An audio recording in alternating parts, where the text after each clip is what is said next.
Sostuve a mi esposa en mis brazos la noche que regresé de Chernobyl, y en ese momento pensé que había sobrevivido a lo peor. Me equivoqué. El verdadero horror apenas comenzaba y lo había traído a casa conmigo.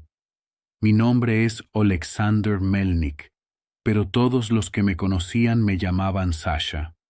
Tenía 31 años en abril de 1986, cuando me enviaron al reactor 4. Yo era bombero en Pripyat, y la noche del 26 de abril, a la 1:23 de la madrugada, mi vida y la de todos los que amaba cambiaron para siempre. Lo que voy a contarles no está en los libros de historia, no está en los informes oficiales. Es la verdad que solo podemos contar los que estuvimos allí, y vamos muriendo, uno a uno, llevándonos nuestros secretos a la tumba. Pero antes de morir, antes de que la radiación acabe lo que empezó hace 38 años, necesito que sepas qué pasó realmente, no solo en el reactor, no solo en la zona de exclusión, sino en nuestros hogares, en nuestras familias, en los momentos más íntimos de nuestras vidas, donde el desastre nos siguió como una sombra invisible. Antes de continuar con esta historia que me ha perseguido todos los días desde aquella noche de abril, quiero preguntarte algo. Suscríbete a este canal. Simplemente haga clic en el botón rojo a continuación, porque lo que voy a revelar aquí nunca ha sido dicho en ningún documental oficial, en ningún libro aprobado por el gobierno. Solo quienes estuvieron allí, solo quienes lo vieron con sus propios ojos, pueden decir esta verdad. Y yo estaba allí, lo vi, lo viví, y todavía estoy viviendo con las consecuencias. Ahora vuelve conmigo a Pripyat, a esos últimos días normales, antes de que todo se convirtiera en cenizas y silencio. Mi esposa Katerina tenía 26 años, cabello oscuro que le caía hasta los hombros y ojos que podían leer mis pensamientos antes de que los expresara. Llevábamos 4 años casados y vivíamos en un pequeño apartamento de 2 habitaciones en la calle Stroitely de Pripyat, en el 7º piso de un edificio de hormigón que se parecía exactamente a cualquier otro edificio de esa ciudad soviética de 50.000 almas. Katia trabajaba como profesora en la escuela número 1, enseñando literatura a niños que nunca terminarían ese año escolar, que serían evacuados 36 horas después de la explosión y nunca volverían a ver sus aulas. Recuerdo nuestra vida antes de Chernóbil con una claridad casi dolorosa. Todas las mañanas me despertaba a las 6 con el sonido del despertador, un eslava de fabricación soviética que hacía ruido con fuerza sobre la mesa de noche.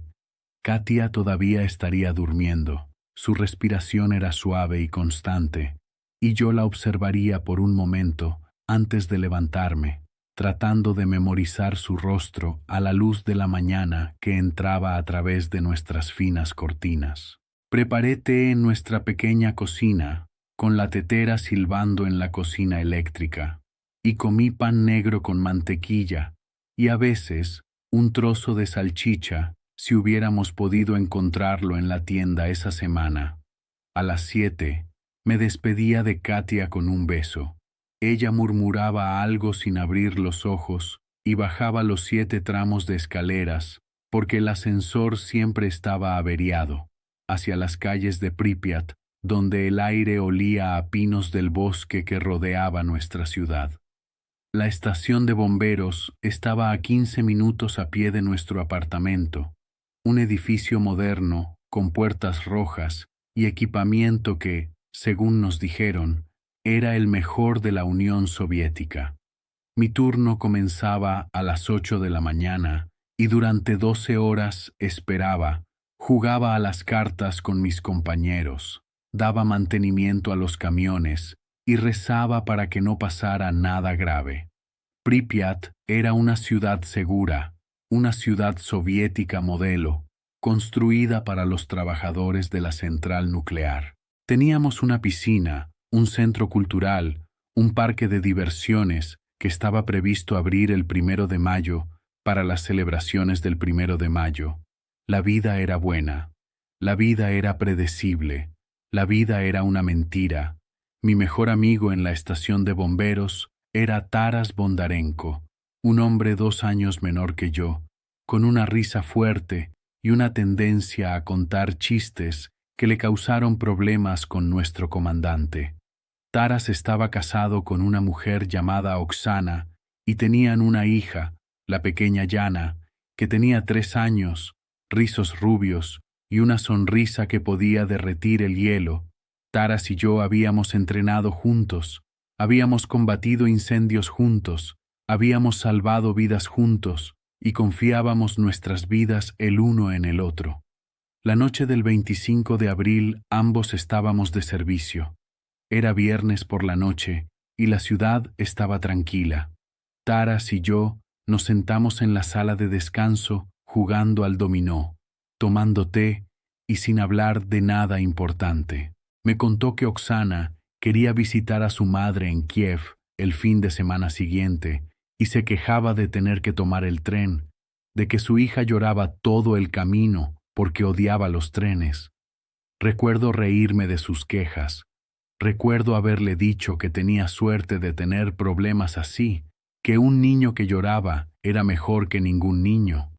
Katia y yo llevábamos 2 años intentando tener un bebé, pero todavía no había sucedido nada.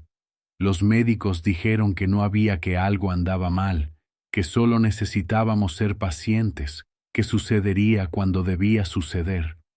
Yo quería un hijo, Katia quería una hija. Discutíamos sobre ello en broma, y ella decía que primero tendría una hija y luego un hijo, y yo decía que estaba bien siempre y cuando tuviéramos al menos 3 hijos, porque yo venía de una familia numerosa y quería que mis hijos tuvieran hermanos como yo.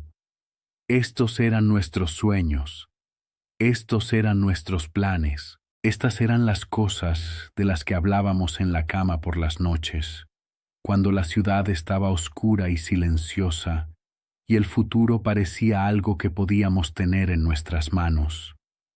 El 25 de abril, alrededor de las 11 de la noche, llamé a Katia desde el teléfono del parque de bomberos.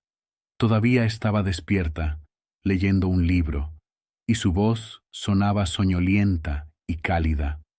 Hablamos durante unos 5 minutos sobre nada especial.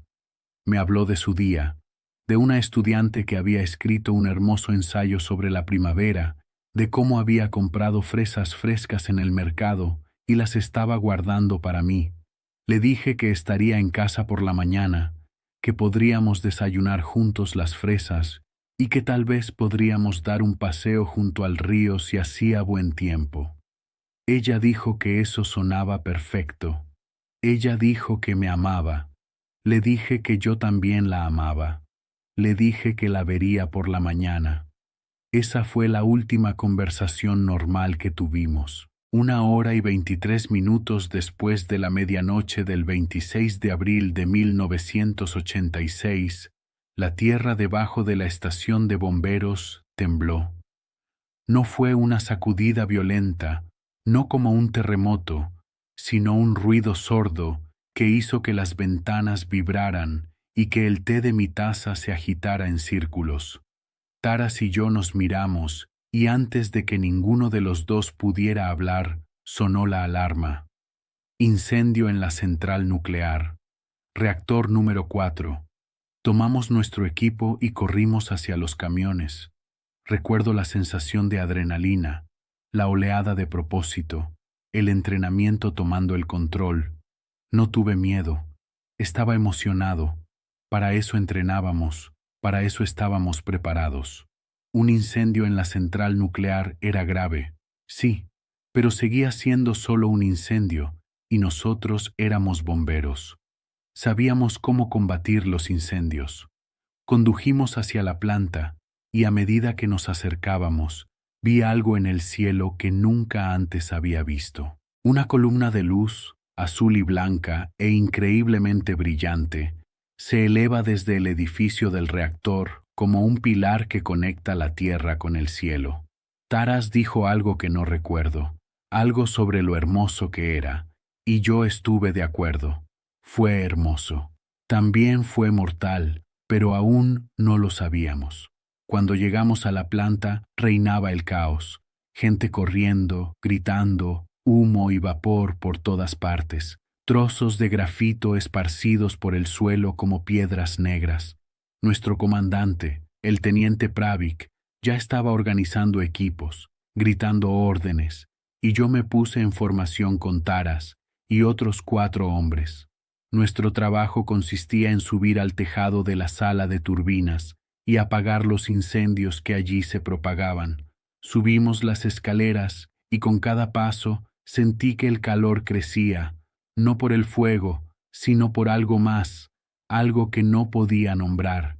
El aire tenía un sabor metálico, como lamer una batería, y mi piel hormigueaba como si estuviera cubierta de electricidad estática. Cuando llegamos al techo, vi incendios ardiendo en docenas de lugares y vi trozos de algo negro y poroso que luego supe que era grafito del núcleo del reactor.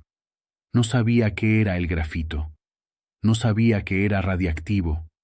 No sabía que cada respiro que tomaba, cada segundo que pasaba en ese techo, estaba llenando mi cuerpo de un veneno que nunca saldría. Luchamos contra los incendios durante horas. Usamos mangueras, usamos nuestras botas para patear los escombros ardientes del techo, usamos nuestras manos cuando no teníamos nada más. El calor era insoportable, mi uniforme estaba empapado de sudor y mi garganta ardía por el humo y el sabor metálico que no desaparecía. Taras estuvo a mi lado todo el tiempo y en un momento se volvió hacia mí y me dijo: «Sasha, no me siento bien, algo anda mal». Le dije que simplemente estábamos cansados, que descansaríamos pronto, que ya casi habíamos terminado. Estaba mintiendo. Yo también lo sentí. La incorrección, la enfermedad arrastrándose hasta mis huesos.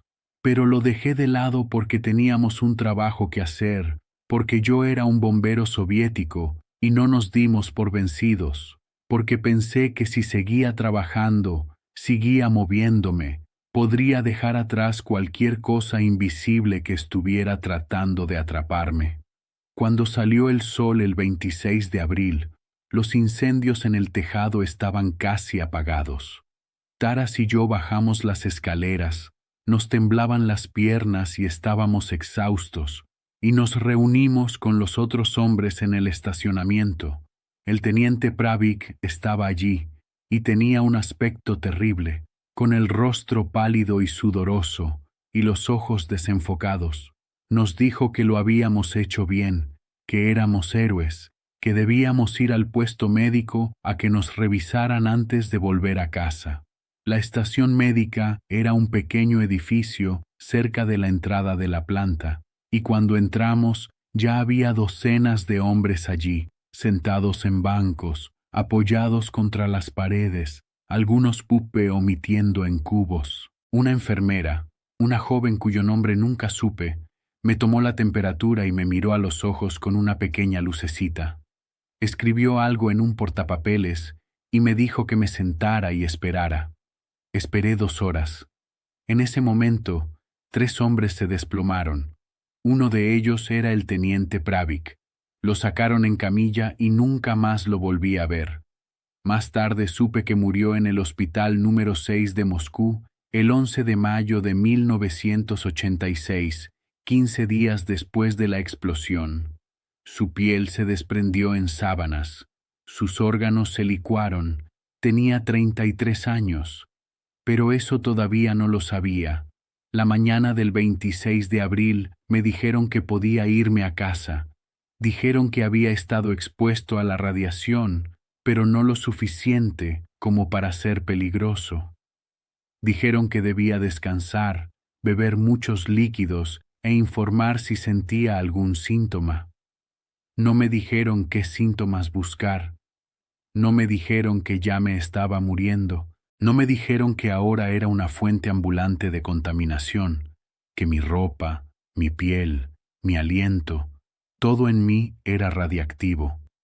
Caminé a casa por las calles de Pripyat mientras la ciudad despertaba. La gente iba a trabajar, los niños jugaban en los parques, las ancianas barrían las aceras. Todo parecía normal, todo parecía seguro. Por encima de nosotros, invisible, una nube de partículas radiactivas flotaba arrastrada por el viento y se depositaba en los edificios, los árboles, los parques infantiles y la gente. Subí los 7 tramos de escaleras hasta nuestro departamento, porque el ascensor aún estaba averiado, y abrí la puerta con la llave, tratando de hacer silencio, porque pensé que Katia aún podría estar durmiendo. Pero ella estaba despierta, parada en la cocina en camisón, con el rostro pálido de preocupación. Se había enterado por la radio del incendio de la planta y me estaba esperando aterrorizada. Cuando me vio, corrió hacia mí, me abrazó y me abrazó con tanta fuerza que apenas podía respirar. La detuve, enterré mi cara en su cabello y me sentí segura por primera vez desde que sonó la alarma 7 horas antes. Le dije que estaba bien, que solo había sido un pequeño incendio, que todo estaba bajo control. Le dije que no se preocupara. Le dije que la amaba.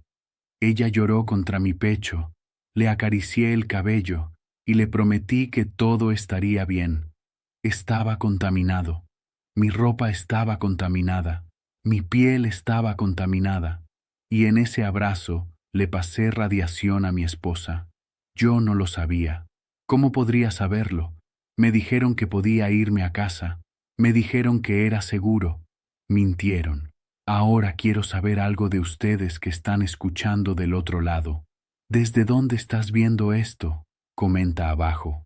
Escribe así: Brasil, Portugal, México, Argentina, España, estés donde estés. Quiero saber hasta dónde está llegando esta verdad. ¿Cuántas personas en cuántos países finalmente están aprendiendo lo que realmente nos pasó?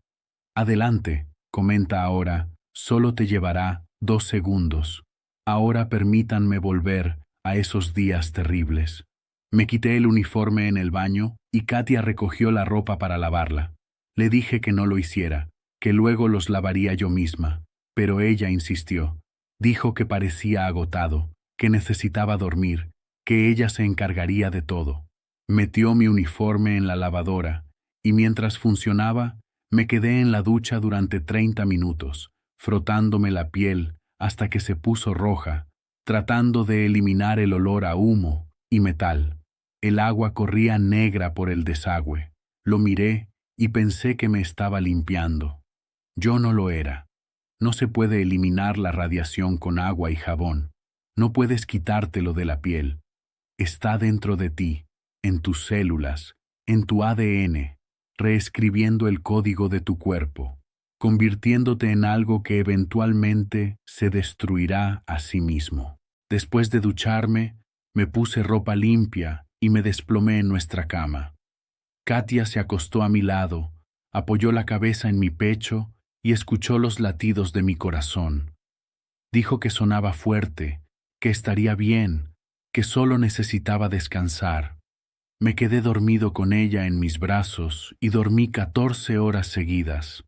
Cuando me desperté, ya era de noche otra vez y Katia había preparado la cena, patatas y pollo, y comimos juntos en la pequeña mesa de la cocina.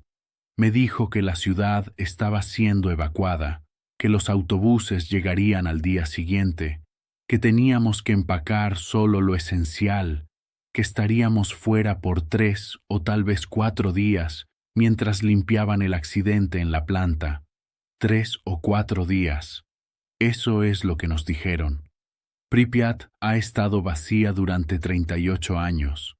Empacamos una pequeña bolsa, ropa, documentos y algunas fotografías. Katia quería traer más, pero le dije que volveríamos pronto, y que no era necesario empacarlo todo. Ella me creyó porque yo creí lo que nos dijeron. El 27 de abril, a las 2 de la tarde, abordamos un autobús con cientos de personas más de nuestro edificio. El autobús nos llevó a Kiev y nos quedamos con la madre de Katia, Halina, en su pequeño apartamento en el distrito de Podil. Halina era una san, una mujer fuerte de unos 50 años, con cabello gris y ojos penetrantes que veían demasiado. Cuando me miró esa primera noche, me dijo: «Sasha, no te ves bien. ¿Qué te pasó?». Le dije que simplemente estaba cansado, que había trabajado toda la noche apagando el fuego y que estaría bien después de unos días de descanso. Ella no me creyó, pero no presionó.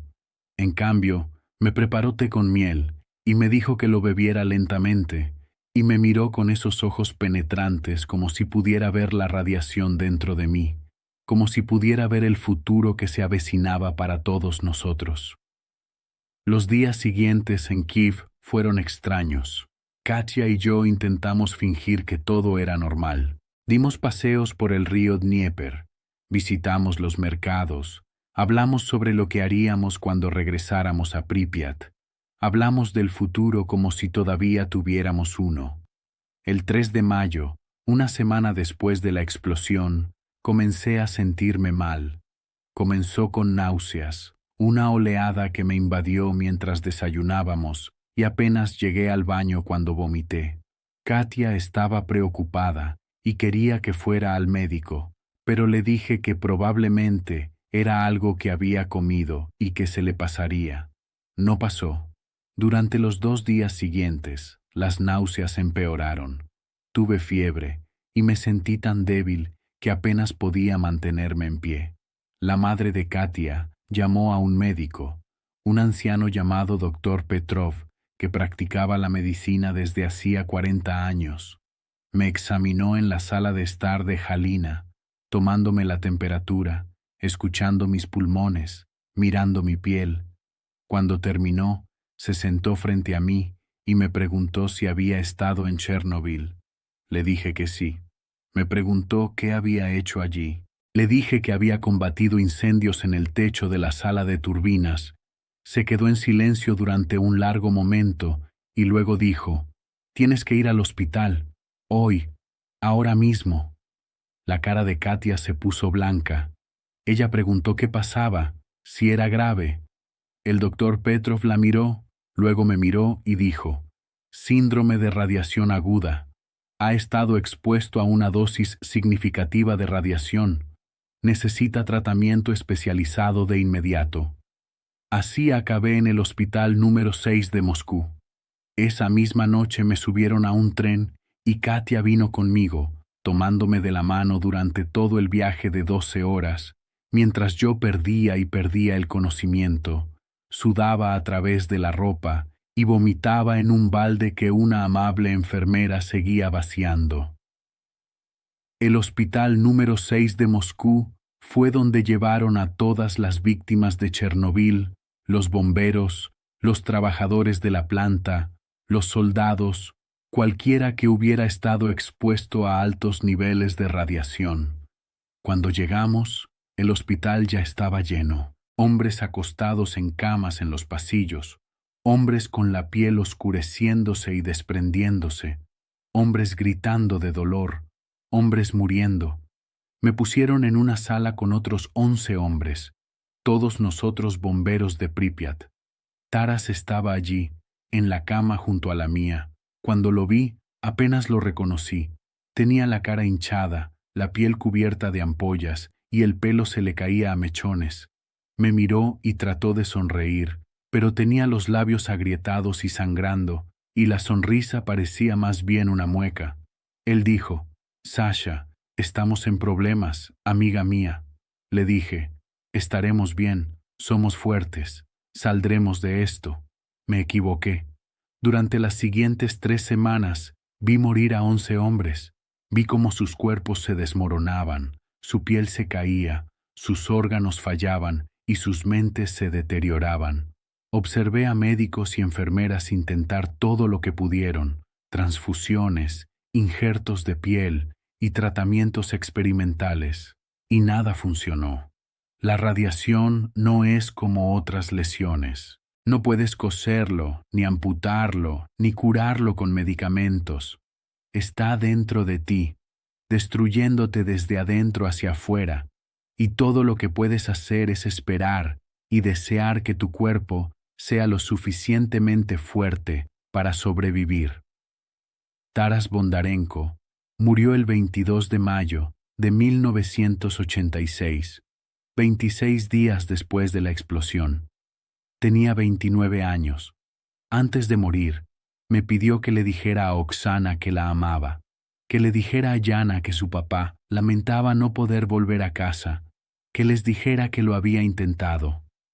Le cogí la mano mientras moría y sentí que su pulso se debilitaba cada vez más hasta que se detenía, y me quedé allí sentado durante mucho tiempo después de que se fue, mirándolo a la cara, tratando de comprender cómo un hombre podía estar vivo en un momento y desaparecido al siguiente, cómo un hombre que había estado riendo y jugando al dominó conmigo hacía 4 semanas podía ahora ser un cadáver en una cama de hospital de Moscú. De los 12 hombres de mi barrio, solo 3 sobrevivieron. Yo era uno de ellos. Yo no sé por qué. Los médicos dijeron que tuve suerte, que mi exposición había sido menor que los demás, que mi cuerpo había respondido bien a los tratamientos. Pero no me sentí afortunado. Me sentí como un fantasma, como si debería haber muerto con mis amigos, como si le hubiera robado la vida a hombres que la merecían más que yo. Katia se quedó en Moscú durante 3 semanas, durmiendo en un catre en el pasillo, llevándome comida, leyéndome, tomándome de la mano y orando. Los médicos le dijeron que no debía estar allí, que la radiación en mi cuerpo podría armarla, pero ella se negó a irse. Dijo que era mi esposa, que su lugar estaba conmigo, que nada la haría abandonarme. Le dije que volviera a Kiev, que se quedara con su madre y que estuviera a salvo. Ella me dijo que me callara y dejara que ella me cuidara. El 15 de junio me dieron el alta del hospital. Había perdido 20 kilos, se me había caído todo el pelo y mi piel parecía cuero viejo, pero estaba viva. Katia y yo tomamos el tren de regreso a Kiev y nos mudamos nuevamente con su madre porque no teníamos otro lugar a donde ir. Pripyat era una ciudad fantasma, cerrada y prohibida. Nuestro departamento, nuestras pertenencias, nuestra vida, todo seguía ahí, pero nunca podríamos regresar. Los médicos de Moscú me dieron una lista de instrucciones. Evite el estrés, consuma alimentos nutritivos, descanse mucho, vuelva a hacerse controles cada 3 meses. Me dijeron que había sobrevivido al síndrome de radiación aguda, pero que tendría efectos en la salud a largo plazo. Dijeron que podría desarrollar cáncer, que mi sistema inmunológico se debilitaría, que no debería tener hijos, porque la radiación podría haber dañado mis células reproductivas, podría causar defectos de nacimiento o abortos espontáneos. Dijeron todo esto con voz tranquila y clínica, como si estuvieran leyendo un guión, como si no me estuvieran diciendo que mi futuro, mi familia, mi linaje habían sido envenenados. Katia escuchó todo. Se sentó a mi lado, me tomó la mano y no lloró. Ella simplemente apretó mi mano cada vez más fuerte, hasta que pensé que mis huesos se romperían. Cuando regresamos al apartamento de Halina, no hablamos de lo que habían dicho los médicos. Simplemente nos abrazamos y tratamos de fingir que todo estaría bien, que todavía podríamos tener la vida que habíamos planeado, que Chernobyl no nos había quitado todo. Pero así fue. Simplemente no sabíamos cuánto todavía. Déjame preguntarte algo rápido. ¿En qué país estás ahora? Comenta abajo desde dónde me estás mirando. Necesito saber si esta historia viaja lejos, si cruza fronteras y océanos, porque la verdad no tiene patria, ¿entiendes? y esta verdad debe ser conocida en todas partes. Entonces escribe ahí: estoy en Brasil, estoy en Portugal, estoy en México, estés donde estés. ¿Comentaste? Bien, continúa conmigo. Durante los primeros meses después de mi regreso de Moscú, Katia y yo intentamos construir una especie de vida normal en Kiev. No podía volver a trabajar como bombero porque estaba demasiado débil, porque mis pulmones estaban dañados, porque el departamento de bomberos se había disuelto de todos modos después de Chernobyl, y la mayoría de mis antiguos colegas estaban muertos o agonizantes. En cambio, encontré trabajo en un almacén, moviendo cajas, haciendo inventario, un trabajo físico simple que no requería mucha reflexión. La paga era terrible, apenas alcanzaba para cubrir la comida, pero era algo y me mantenía ocupada, me impedía pensar demasiado en lo que había perdido. Katia volvió a la enseñanza y encontró un puesto en una escuela en Kiev. Todas las mañanas se levantaba temprano, nos preparaba el desayuno a mí y a su madre, me daba un beso de despedida y se iba a trabajar. Todas las noches volvía a casa cansada pero sonriente, y me hablaba de sus alumnos, de las lecciones que había enseñado, de las pequeñas victorias del día. Ella estaba tratando con todas sus fuerzas de hacer que todo pareciera normal, de fingir que éramos una pareja joven normal y corriente que comenzaba sus vidas juntas en una nueva ciudad. Pero no éramos normales. Lo podía ver en la forma en que la gente me miraba en la calle, en la forma en que retrocedían cuando tosía, en la forma en que susurraban cuando pensaban que no podía oír. Las víctimas de Chernobyl estaban marcadas, contaminadas, intocables. Algunas personas creían que todavía éramos radiactivos y que podíamos infectar a otros con solo estar cerca de ellos. Algunas personas creían que merecíamos lo que nos pasó porque habíamos trabajado en la planta, porque habíamos sido parte del programa nuclear soviético, porque de alguna manera éramos responsables del desastre. La verdad es que éramos simplemente trabajadores, simplemente hombres comunes y corrientes que cumplíamos los trabajos que nos asignaban, seguíamos las órdenes que nos daban y creíamos las mentiras que nos decían. En agosto de 1986, 4 meses después de la explosión, Katia empezó a sentirse mal. Se despertaba con náuseas y no podía desayunar sin vomitar. Al principio, ambos pensamos que era estrés o tal vez un virus estomacal, pero cuando continuó durante 2 semanas, Halina sugirió que tal vez Katia debería ver a un médico. La doctora era una mujer de unos 40 años, llamada doctora Bondar, que trabajaba en una clínica no lejos del apartamento de Halina. Examinó a Katia, le hizo preguntas sobre sus síntomas, sobre su ciclo menstrual y sobre su salud general, y luego dijo las palabras que cambiaron todo. Estás embarazada, unas 8 semanas. La cara de Katia se puso blanca. Miró al médico, luego me miró a mí. Luego volvió a mirar al médico y dijo: ¿Estás seguro? El doctor Bondar asintió. Ella dijo: Sí, estoy segura. Felicitaciones. Pero había algo en su voz que no parecía una felicitación. Había algo cuidadoso, algo cauteloso, y cuando Katia preguntó si todo estaba bien, el doctor Bondar dudó antes de responder. Le preguntó a Katia si había estado expuesta a la radiación. Katia dijo que no, pero que sí, que había estado en Chernobyl, que me habían tratado del síndrome de radiación aguda en Moscú. La expresión del doctor Bondar cambió. Se puso muy seria, muy profesional, y dijo que dada mi exposición, había riesgos. Dijo que la radiación podría causar daño genético, podría afectar a los espermatozoides y podría provocar problemas de desarrollo en el feto.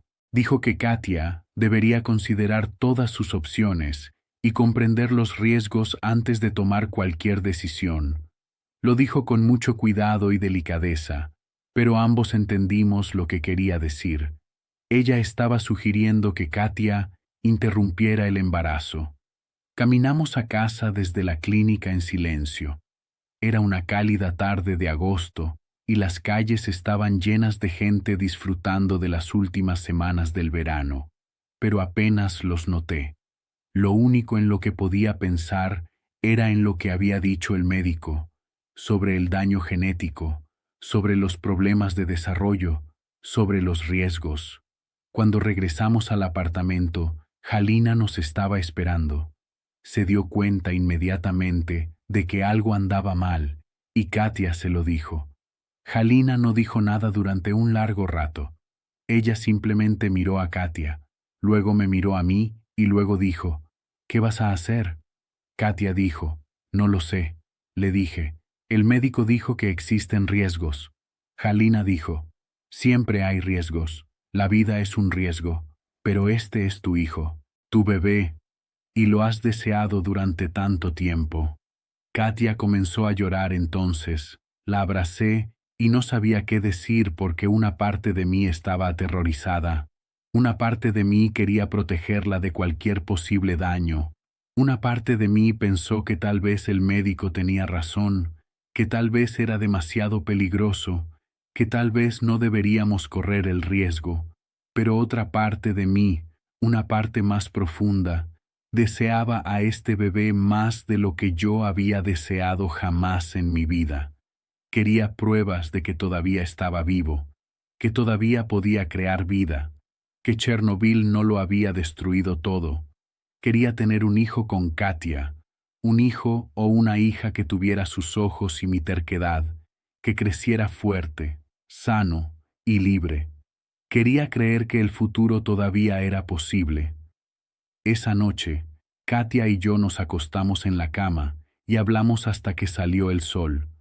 Hablamos de lo que había dicho el médico, de los riesgos, de las posibilidades. Hablamos sobre qué tipo de padres queríamos ser, qué tipo de vida queríamos darle a nuestro hijo. Hablamos de Chernobyl, de la radiación, de si era egoísta traer un niño al mundo sabiendo lo que sabíamos. Y al final decidimos quedarnos con el bebé. Decidimos que confiaríamos, que tendríamos esperanza, que amaríamos a este niño sin importar lo que sucediera. Decidimos que la vida era más fuerte que la radiación, que el amor era más poderoso que el miedo. Nos equivocamos en muchas cosas, pero no nos equivocamos en el amor. Durante los meses siguientes, el embarazo de Katia avanzó con normalidad. Tenía náuseas matutinas, se cansaba fácilmente, anhelaba alimentos extraños a horas intempestivas, pero todos estos eran síntomas normales, cosas que toda mujer embarazada experimenta. Fuimos a chequeos regulares y el doctor Bondar monitoreó todo cuidadosamente, realizando pruebas adicionales, ecografías adicionales y atento a cualquier signo de problema. Todo parecía estar bien. El bebé estaba creciendo, los latidos del corazón eran fuertes, todas las medidas eran normales. La doctora Bondar empezó a relajarse un poco, empezó a sonreír cuando nos vio, empezó a decir cosas como, tal vez no nos preocupamos por nada, quizás todo estará bien. Quería creerle, Katia quería creerle. Empezamos a comprar ropa de bebé, cositas diminutas que parecían increíblemente pequeñas. Pintamos la pequeña habitación del apartamento de Halina, que sería la guardería, de un color amarillo suave porque no sabíamos si el bebé sería niño o niña, y queríamos que fuera neutro. Elegimos nombres. Si fuera un niño, lo llamaríamos Andriy, en honor a mi padre. Si fuera una niña, la llamaríamos Irina, en honor a la abuela de Katia. Hicimos planes, soñamos, esperábamos. Halina también estaba emocionada. Tejía pequeños suéteres y gorros, contaba historias sobre cómo había sido Katia cuando era bebé. Ponía su mano sobre el creciente vientre de Katia y hablaba con su nieto, diciéndole que fuera fuerte, que estuviera saludable, que se diera prisa y naciera para poder conocerlos. Esos meses fueron unos de los más felices de mi vida, a pesar de todo, a pesar de las pesadillas que tenía todas las noches sobre Chernobyl, sobre ver morir a Taras, sobre la luz azul que salía del reactor, a pesar de la culpa que sentía cada vez que miraba a Katia, sabiendo que la había expuesto a la radiación, sabiendo que podría haber dañado a nuestro hijo, incluso antes de que fuera concebido. A pesar del miedo que vivía en mi pecho como una piedra fría, el miedo de que algo saliera mal, de que los médicos de Moscú hubieran tenido razón, de que no debería haberlo hecho, hijos, que fui maldecido. Pero cuando sentí al bebé patear por primera vez, cuando puse mi mano sobre el vientre de Katia y sentí ese pequeño aleteo de vida, todo el miedo desapareció por un momento, y lo único que sentí fue alegría. Alegría pura y sin complicaciones. El 14 de febrero de 1987, Katia se puso de parto. Era sábado por la mañana y estábamos desayunando cuando rompió fuente. Halina llamó a un taxi y corrimos al hospital, el mismo hospital donde trabajaba el doctor Bondar. Llevaron a Katia a la sala de maternidad y yo esperé afuera, caminando de un lado a otro por el pasillo, escuchándola gritar a través de la puerta, sintiéndome impotente, inútil y aterrorizada. El parto duró 14 horas. 14 horas de espera, de oración, de esperanza, de temor. Halina se sentó a mi lado en un banco en el pasillo, me tomó de la mano y me dijo que todo estaría bien, que Katia era fuerte y que el bebé estaría sano. Quería creerle, pero lo único en lo que podía pensar era en lo que habían dicho los médicos de Moscú, sobre el daño genético, los defectos de nacimiento, los riesgos. A las 10:47 de la noche del 14 de febrero, nació mi hijo. Salió una enfermera a decirme que era una niña, que pesaba 3.2 kilogramos, que tanto la madre como el bebé estaban estables. Dijo que podía ir a verlos en unos minutos, que los médicos estaban terminando. Le pregunté si todo estaba bien, si el bebé estaba sano. La enfermera sonrió y dijo: «El médico hablará con usted». Algo en su voz hizo que se me revolviera el estómago. Algo en la forma en que ella no me miraba a los ojos. Me dejaron entrar a la habitación 10 minutos después. Katia yacía en la cama del hospital, pálida y exhausta, con el pelo pegado a la frente por el sudor. Ella no sostenía al bebé. El bebé estaba en un pequeño Moisés de plástico al lado de la cama, envuelto en una manta blanca. Allí estaba el doctor Bondar y otro médico que no reconocí, un hombre de unos 60 años, pelo gris y expresión seria. Cuando entré, Katia me miró y tenía los ojos llenos de lágrimas. Ella no dijo nada. Ella simplemente me miró con una expresión de tal dolor, de tal devastación, que sentí que mi corazón se detenía. Caminé hacia el Moisés y miré a mi hija. Era pequeña, perfecta, hermosa. Tenía cabello oscuro como Katia y pequeños dedos rosados que se curvaban en puños, y dormía pacíficamente. Su pecho subía y bajaba con cada respiración. No entendía. Ella se veía perfecta. El doctor Bondar se acercó a mí, puso su mano sobre mi hombro y dijo muy suavemente: «Señor Melnik, necesito hablar con usted sobre su hija». Le dije: «¿Qué le pasa? Se ve bien». El doctor Bondar dijo: «Tiene algunas complicaciones de salud graves. Hemos realizado varias pruebas y hemos encontrado anomalías significativas en su corazón, riñones y pulmones. Probablemente estén relacionadas con daños genéticos causados por la exposición a la radiación». La habitación empezó a dar vueltas. Puse mi mano en el borde del Moisés para estabilizarme y miré a mi hija, a este pequeño ser humano perfecto que Katia y yo habíamos creado, y no pude procesar lo que decía el médico. Le dije: ¿Qué significa eso? ¿Puedes arreglarlo? ¿Puedes hacer una cirugía? El otro médico, el mayor, habló por primera vez. Dijo, algunos de los problemas pueden tratarse con cirugía, pero otros son demasiado graves. Su corazón tiene múltiples defectos estructurales. Sus riñones no están completamente desarrollados. Sus pulmones tienen anomalías significativas.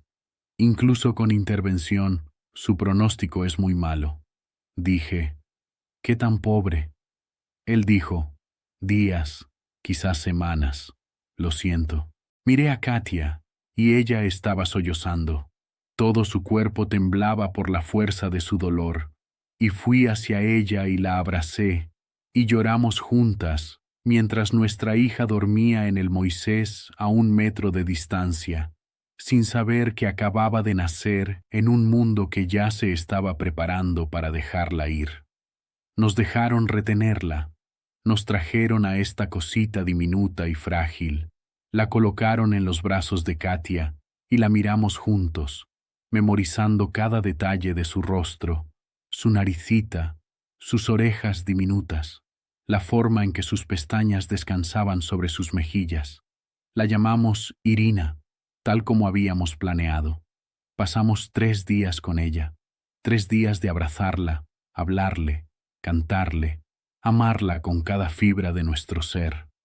Los médicos la mantuvieron cómoda, le dieron oxígeno cuando tenía dificultades para respirar y le dieron medicamentos para que su corazón siguiera latiendo. Pero la tarde del 17 de febrero, su corazoncito finalmente falló. Murió en los brazos de Katia, con nosotros dos allí, con Halina parada en un rincón llorando en silencio. Tenía 3 días. Antes de que ella tomara su último aliento, le susurré. Le dije que lo sentía, le dije que la amaba, que su mamá la amaba, que la habíamos deseado tanto. Le dije que era culpa mía, que debería haberla protegido, que nunca debería haber abrazado a Katia cuando regresé de Chernobyl, que debería haberme mantenido alejado, que lo habría sabido. Le dije que lo sentía una y otra vez, hasta que las palabras perdieron todo significado, hasta que fueron solo sonidos saliendo de mi boca, hasta que Katia puso su mano sobre la mía y dijo, «Sasha, detente, esto no es tu culpa». Pero así fue. Sabía que lo era. Los médicos sabían que lo era. Todos sabían que lo era. Había matado a mi propia hija incluso antes de que naciera. Había traído Chernobyl a mi casa, a mi matrimonio, al útero de mi esposa, y había destruido lo más inocente y preciado de mi vida. Se llevaron el cuerpo de Irina y Katia, y yo nos sentamos en esa habitación del hospital durante horas, sin hablar, sin movernos, simplemente existiendo después de un dolor tan profundo que parecía el fin del mundo. Cuando finalmente llegamos a casa, Halina ya había quitado la pintura amarilla, ya había guardado la ropa del bebé y ya había desmantelado la habitación del bebé. El apartamento estaba en silencio. En las semanas y meses posteriores a la muerte de Irina, Katia y yo nos separamos. No podíamos hablar de lo sucedido sin derrumbarnos. No podíamos mirarnos sin ver el rostro de nuestra hija. No podíamos imaginar un futuro porque nuestro futuro había muerto con ella. Katia dejó de comer, dejó de dormir y dejó de ir a trabajar. Se pasaba horas sentada junto a la ventana, mirando la calle, sin decir nada. Intenté consolarla, pero ¿cómo consolas a alguien cuando tú eres el motivo de su dolor? ¿Cómo abrazas a alguien cuando tu toque es lo que lo destruyó? Volví a trabajar en el almacén, pero era como un fantasma. Hacía los movimientos, levantaba cajas, contaba el inventario, volvía a casa, comía, dormía y empezaba todo de nuevo al día siguiente. Dejé de soñar, dejé de tener esperanzas, dejé de creer que la vida podría volver a ser buena. Una tarde de abril, casi exactamente 1 año después de la explosión de Chernobyl, llegué a casa del trabajo y encontré a Katia sentada a la mesa de la cocina con una maleta hecha a su lado. Ella me miró, tenía los ojos rojos de tanto llorar y dijo, «Ya no puedo hacer esto, Sasha. No puedo quedarme aquí. No puedo mirarte todos los días y recordar lo que perdimos. Necesito irme». Sentí como si me hubieran dado un puñetazo en el pecho. Le dije, «¿A dónde irás?». Ella dijo, «Mi tía tiene una casa en el BIF. Voy a quedarme con ella por un tiempo. Necesito tiempo, necesito espacio, necesito descubrir si algún día podré perdonarte». Le dije, «¿Perdóname?». Katia, no lo sabía. No sabía que estaba contaminada. Me dijeron que podía irme a casa. Me dijeron que era seguro. Ella dijo, «Lo sé que no fue tu culpa, pero eso no cambia lo que pasó. Eso no trae a nuestra hija de vuelta. Y cada vez que te miro, la veo. Veo lo que podríamos haber tenido. Veo la vida que nos robaron. Y no puedo soportarlo». Se levantó, cogió su maleta y caminó hacia la puerta. Quería detenerla, quería rogarle que se quedara. Quería arrodillarme y prometerle que haría que todo fuera mejor. Pero no pude porque sabía que ella tenía razón. Había destruido nuestra vida. Había destruido a nuestra familia. La había destruido. Ella se fue esa noche y no la volví a ver durante 3 años. Halina se quedó conmigo. Dijo que alguien necesitaba asegurarse de que yo no hiciera nada estúpido, que alguien necesitaba mantenerme con vida, incluso si yo no quería. Ella cocinaba para mí, limpiaba y se sentaba conmigo por las noches, cuando el silencio se hacía demasiado pesado para soportarlo. Ella nunca me culpó, nunca dijo que era culpa mía, nunca me miró con nada más que compasión, pero me culpé lo suficiente por los dos. En junio de 1987, recibí una carta del gobierno soviético. Era un certificado que reconocía mi servicio como liquidador de Chernobyl, agradeciéndome mi heroísmo, otorgándome una pequeña pensión y algunos beneficios menores. El certificado estaba firmado por funcionarios cuyos nombres no reconocí, hombres que nunca habían estado en Chernobyl, que nunca habían visto lo que yo vi, que nunca habían perdido lo que yo perdí, lo quemé. Durante los siguientes años, vi cómo mi cuerpo se descomponía lentamente. Tuve problemas de tiroides y tuvieron que extirparme la glándula tiroides por completo. Tuve cataratas y mi visión empezó a fallar. Desarrollé problemas respiratorios crónicos y no podía subir un tramo de escaleras sin detenerme para recuperar el aliento. Desarrollé artritis severa y mis manos se pusieron rígidas y doloridas. Todos los años volvía al hospital para hacerme controles y cada año encontraban algo nuevo, alguna nueva consecuencia de aquella noche de abril de 1986 en la que subí al techo del reactor 4 y respiré veneno. Pero el dolor físico no era nada comparado con el dolor emocional. El dolor de saber que mi hija había muerto por mi culpa. El dolor de saber que mi esposa se había ido porque no soportaba estar cerca de mí. El dolor de saber que todavía estaba vivo, mientras tantos hombres mejores, hombres como Taras, habían muerto. En 1990, Katia regresó a Kiev. Ella me llamó un día de la nada y me preguntó si podríamos reunirnos para tomar un café. Dije que sí inmediatamente y nos encontramos en un pequeño café cerca del río Dnieper. Ella parecía diferente, más viejo, más triste, pero también de alguna manera más en paz. Hablamos durante 2 horas. Me habló de su vida en el BIF, de la terapia que había estado haciendo, de cómo poco a poco había aprendido a procesar el dolor, a aceptar lo que había sucedido, a perdonarse a sí misma por haber sobrevivido. Y luego dijo, «Yo también te perdono, Sasha. No fue tu culpa. Ahora lo sé. Me tomó 3 años entenderlo, pero ahora lo sé. Tú también fuiste una víctima. Todos fuimos víctimas». Empecé a llorar y no podía parar. Lloré por Irina, por Katia, por Taras, por todos los hombres que murieron en Moscú, por Pripyat, por la vida que podríamos haber tenido, por todo lo que Chernobyl nos había arrebatado. Ella sostuvo mi mano sobre la mesa y lloró conmigo, y cuando finalmente nos detuvimos, dijo: no podemos regresar, no podemos deshacer lo que pasó, pero tal vez podamos intentar seguir adelante. No juntos, no creo que pueda hacer eso, pero tal vez podamos dejar de odiarnos a nosotros mismos. Tal vez podamos encontrar algún tipo de paz. Dije: ¿cómo?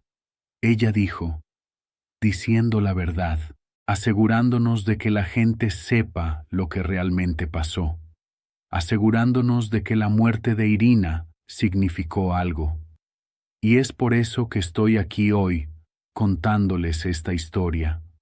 Por eso estoy grabando esto, poniendo mi cara ante la cámara, pronunciando las palabras que el gobierno soviético no quería que se dijeran, revelando la verdad que tanto intentaron ocultar. Mi nombre es Oleksandr Melnik, tengo 69 años, tengo cáncer de tiroides, enfermedades pulmonares, problemas cardíacos, y me quedan unos 6 meses de vida según mis médicos. Mi esposa Katerina vive en Lviv. Hablamos por teléfono una vez al mes. No estamos juntos, pero no somos enemigos. Somos dos personas que se amaron una vez, que crearon una vida juntos y que lo perdieron todo en un desastre que nunca debería haber sucedido. Mi hija Irina murió el 17 de febrero de 1987, 3 días después de nacer. Está enterrada en un cementerio de Kiev y visito su tumba todas las semanas. Traigo flores. Hablo con ella. Le hablo del mundo que nunca llegó a ver, de la Unión Soviética que se derrumbó, de Ucrania que se independizó, de la vida que continúa incluso después de que todo termina. Le digo que lo siento, le digo que la amo, le digo que la veré pronto. Gracias por escuchar mi historia. Gracias por preocuparte lo suficiente como para mirar hasta este punto. Ahora necesito que hagas algo por mí. Pulsa el botón me gusta en este vídeo. No, se trata de vanidad, es para que más gente lo vea. Y si aún no estás suscrito, suscríbete ahora al canal, porque tengo más historias que contar antes de que sea demasiado tarde. Y respóndeme en los comentarios. ¿Qué es lo que más te sorprendió? ¿Fue saber que mis amigos murieron en 14 días? ¿Fue descubrir las mentiras sobre los números reales? ¿Se comprendió que esto puede volver a suceder? Escribe allí lo que se quedó contigo, porque estos recuerdos no pueden morir conmigo. Necesito saber que alguien lo recordará. En los años posteriores a la muerte de Irina, me obsesioné con comprender lo que realmente había sucedido en Chernobyl. Necesitaba saber exactamente a cuánta radiación había estado expuesto, exactamente qué me habían hecho, exactamente quién fue el responsable de enviarme a ese techo sin la protección adecuada, sin la información adecuada, sin ninguna advertencia sobre dónde me estaba metiendo. Empecé a coleccionar documentos. Hablé con otros supervivientes, otros liquidadores, otros hombres que habían estado allí y vivieron para contar la historia. Leí todo lo que pude encontrar sobre la radiación, sobre el síndrome agudo de radiación, sobre los efectos a largo plazo de la exposición. Me convertí en un experto en mi propia destrucción. Lo que aprendí me enojó más que nunca en mi vida. El gobierno soviético lo sabía. Sabían desde las primeras horas después de la explosión que los niveles de radiación eran catastróficos, que enviar hombres a ese tejado era una sentencia de muerte, que el equipo que nos habían proporcionado era completamente inadecuado. Ellos lo sabían y nos enviaron de todos modos. Lo sabían y mintieron al respecto. Lo sabían y lo encubrieron. Déjame decirte algunos números. Números reales, no las cifras oficiales que publicó el gobierno soviético, ni las estadísticas saneadas que fueron aprobadas para el consumo público, sino la verdad real que aprendí de documentos, de testimonios, de científicos que estuvieron allí y que finalmente hablaron después del colapso de la Unión Soviética. En el tejado del reactor 4, donde Taras y yo combatimos incendios durante 3 horas, los niveles de radiación oscilaban entre 3.000 y 30.000 roentgens por hora. Para poner esto en perspectiva, una dosis de 400 roentgens en todo el cuerpo matará al 50% de las personas expuestas. Recibimos dosis de cientos o miles de roentgens cada hora que estuvimos allí. Los dosímetros que nos dieron alcanzaron un máximo de 1.000 roentgens.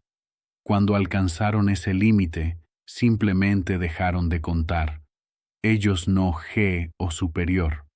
Entonces, cuando mi dosímetro mostró 1.000 roentgens y se detuvo, pensé que era el total. Pensé que había estado expuesto a 1.000 roentgens, lo cual es malo pero se puede sobrevivir.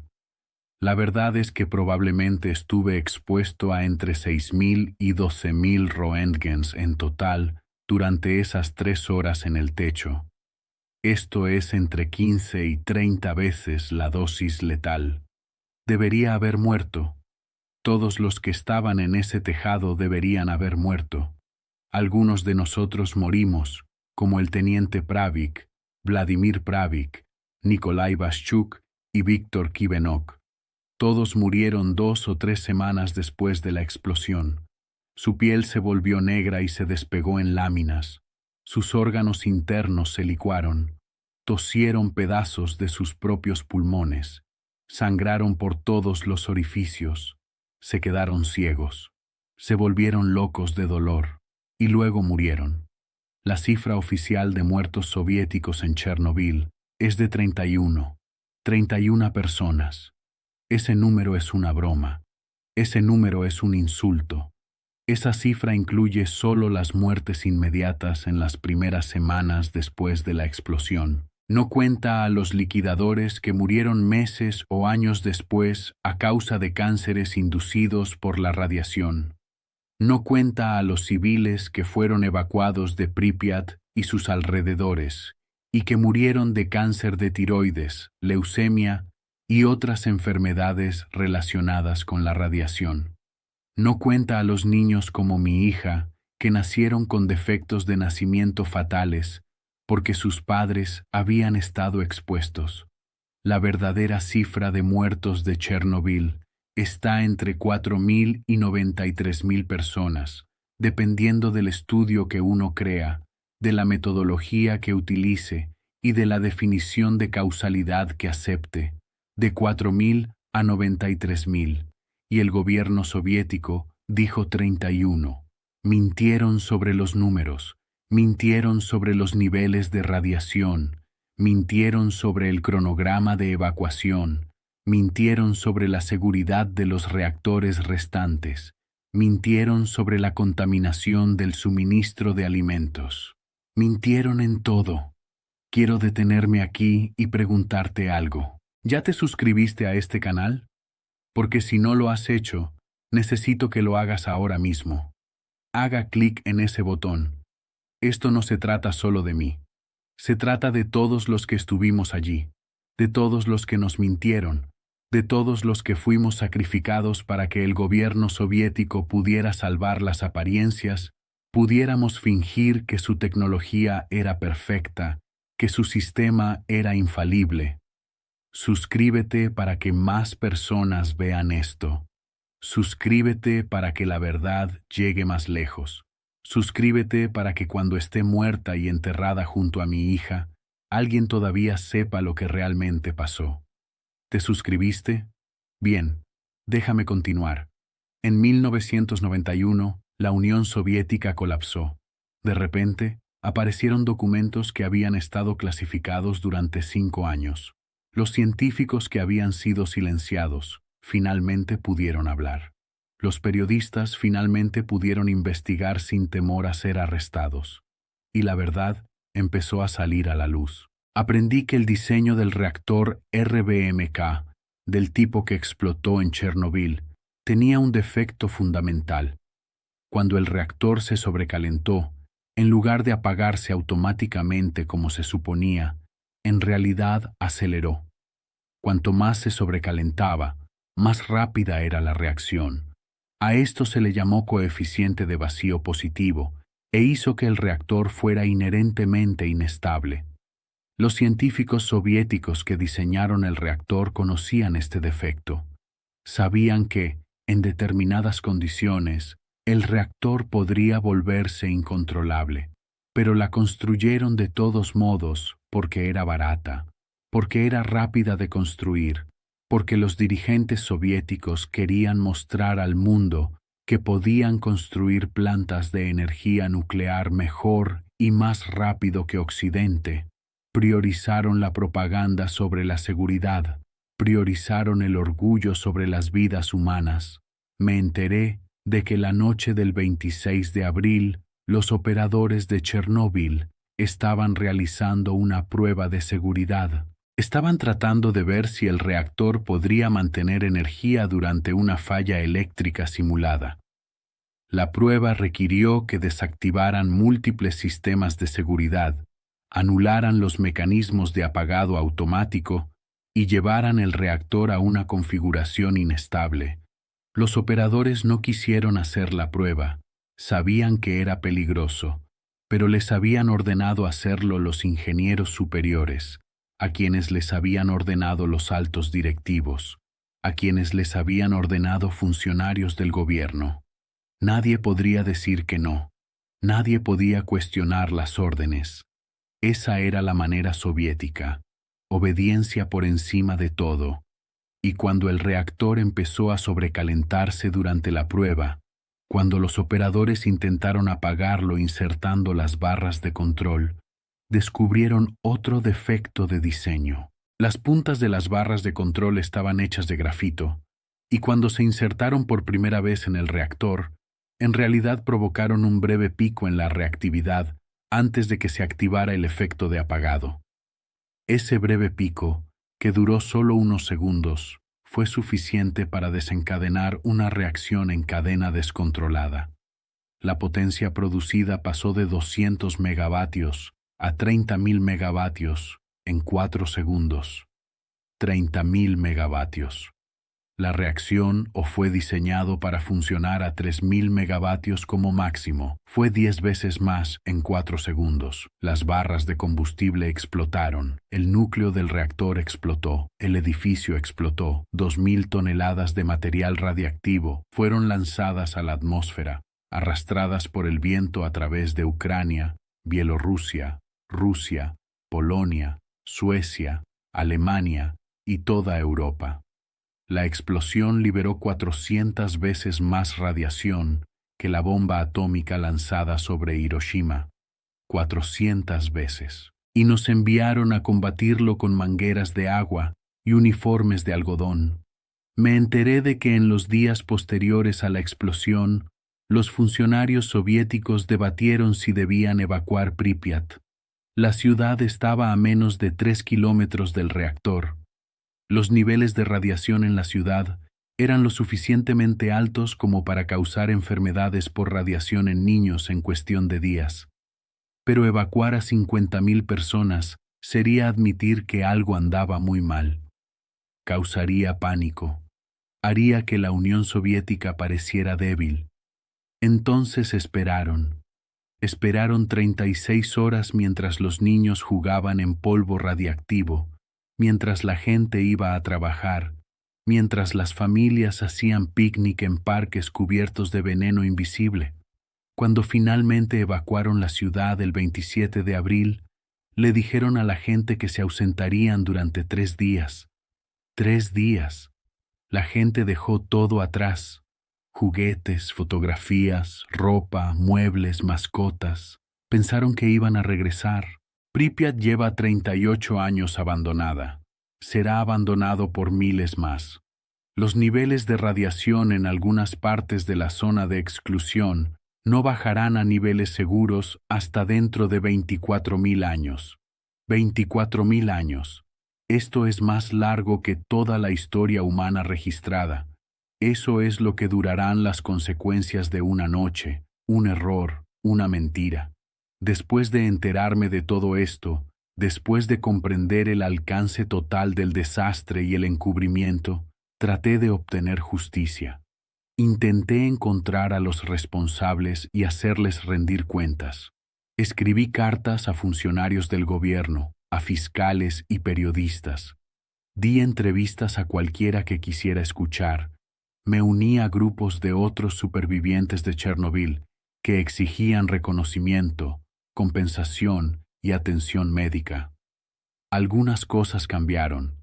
Después de la caída de la Unión Soviética, Ucrania se independizó y el nuevo gobierno estaba más dispuesto a reconocer lo que había sucedido. Crearon beneficios para los liquidadores, pensiones para los sobrevivientes, programas médicos para personas que padecían enfermedades relacionadas con la radiación. Construyeron un nuevo sarcófago sobre el reactor 4, una enorme estructura de acero diseñada para contener la radiación durante 100 años. Establecieron la zona de exclusión de forma permanente, reubicando a miles de personas que habían estado viviendo en áreas contaminadas. Pero nunca se responsabilizó realmente a nadie. Los altos funcionarios que ordenaron la prueba de seguridad, que ignoraron las advertencias, que retrasaron la evacuación, se retiraron cómodamente. Algunos de ellos murieron de viejos en sus camas, rodeados de familiares. Los ingenieros que diseñaron el reactor defectuoso continuaron diseñando otros reactores, otras plantas nucleares. Es probable que algunos de ellos sigan funcionando hoy en día. Los funcionarios del gobierno que mintieron sobre los niveles de radiación, que encubrieron el número de muertos, que sacrificaron a liquidadores como yo para proteger la imagen del Estado soviético, nunca fueron castigados. Algunos de ellos incluso se convirtieron en líderes del nuevo gobierno ucraniano, del nuevo gobierno ruso. Simplemente se cambiaron de uniforme y siguieron adelante. Eso es lo que más me enojó. No la enfermedad por radiación, ni la muerte de mi hija, ni la destrucción de mi matrimonio, sino el hecho de que los responsables simplemente se marcharon. No sufrieron consecuencias, no enfrentaron ninguna justicia. Pudieron vivir vidas plenas mientras hombres como Taras morían a los 29 años, mientras bebés como Irina morían a los 3 días de vida, mientras cientos de miles de personas en toda Europa desarrollaban cáncer y morían años o décadas después, sin saber nunca que Chernobyl los había matado. Quiero que comentes ahora mismo. Quiero saber qué piensas sobre esto. Comenta la palabra justicia si crees que los responsables de Chernobyl deberían haber rendido cuentas. Comenta la palabra olvidado si crees que el mundo ya pasó página y dejó de importarte. Comenta lo que estés sintiendo ahora mismo después de escuchar lo que te he dicho. Necesito saber que a la gente todavía le importa, que esto todavía importa, que los muertos no son olvidados. Adelante, escribe tu comentario. Voy a esperar. En 2011 sucedió algo que hizo que todos los recuerdos regresaran. Tenía 66 años. Vivía solo en un pequeño apartamento en Kiev. Sobrevivía con mi pensión de liquidador y trataba de mantenerme lo suficientemente saludable como para visitar la tumba de Irina todas las semanas. El 11 de marzo estaba mirando la televisión cuando saltó la noticia. Terremoto en Japón. Magnitud 9.0. Tsunami masivo. Dañada la central nuclear de Fukushima. Al principio pensé que estaría bien. Japón tenía mejor tecnología que la Unión Soviética. Tenían mejor seguridad protocolos. Lo contendrían. Pero entonces empezaron a llegar informes. Los sistemas de refrigeración fallaron. Los núcleos de los reactores se están derritiendo. Explosiones de hidrógeno. Fuga de radiación. Se amplían las zonas de evacuación. Y vi las mismas mentiras una y otra vez. Los funcionarios del gobierno dijeron que la situación estaba bajo control, cuando claramente no lo estaba. Se restan importancia a las mediciones de radiación. Los plazos de evacuación se retrasan. Trabajadores enviados sin la protección adecuada. Era Chernobyl otra vez. País diferente, idioma diferente, diseño de reactor diferente, pero los mismos patrones, los mismos errores, las mismas mentiras. No pude verlo. Apagué la televisión y me senté en mi apartamento en la oscuridad y lloré por esos trabajadores japoneses que estaban siendo enviados al infierno tal como me habían enviado a mí, a quienes les mentían como me habían mentido a mí, que sufrirían por el resto de sus vidas tal como yo había sufrido. Lloré por las familias que estaban siendo evacuadas de sus hogares. Les dije que era temporal. Les dije que regresarían pronto, sabiendo que la mayoría de ellos nunca lo harían. Lloré por los niños que estaban expuestos a la radiación, que desarrollarían cáncer en 10, 20 o 30 años, cuyas vidas serían truncadas por un enemigo invisible al que no podrían ver ni combatir. Lloré porque esperaba que Chernobyl hubiera enseñado al mundo una lección, que ningún gobierno volviera a priorizar el orgullo sobre la seguridad, que ninguna empresa volviera a tomar atajos en materia de seguridad nuclear, que ningún trabajador volviera a ser enviado a la muerte con mentiras y falsas garantías. Pero Fukushima me demostró que estaba equivocado. Los humanos no aprenden, los gobiernos no aprenden. Cometemos los mismos errores una y otra vez, y personas inocentes pagan el precio. Después de Fukushima, comencé a hablar más públicamente sobre Chernobyl. Hice entrevistas con medios internacionales. Hablé en conferencias sobre seguridad nuclear. Hablé con estudiantes, activistas y cualquiera que quisiera escuchar. Quería que la gente entendiera que Chernóbil no era solo historia, no solo algo que ocurrió en el pasado en un país que ya no existe. Fue una advertencia.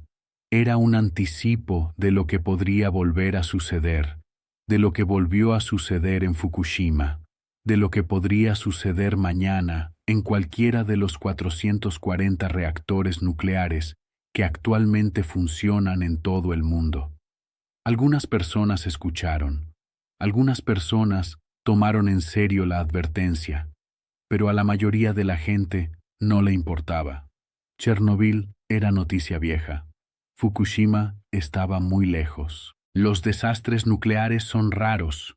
Las probabilidades de que esto suceda en su país, en su ciudad, son muy pequeñas. ¿Por qué preocuparse? Déjame decirte por qué deberías preocuparte. Porque las personas que dirigen las centrales nucleares son humanos, y los humanos cometen errores. Porque los gobiernos que regulan la energía nuclear están más preocupados por la economía y la política que por la seguridad. Porque las empresas que construyen reactores reducen costes siempre que pueden. Porque los trabajadores que operan las plantas no siempre están debidamente capacitados, no siempre están adecuadamente informados, no siempre están adecuadamente protegidos. Porque cuando algo sale mal en una planta nuclear, las consecuencias no se limitan a esa planta, a esa ciudad, a ese país. La radiación no respeta fronteras, se deja llevar por el viento, se asienta en el suelo y el agua, entra en la cadena alimentaria, se propaga. Después de Chernobyl, se detectó contaminación radiactiva en Suecia, Alemania, Italia, Francia y el Reino Unido.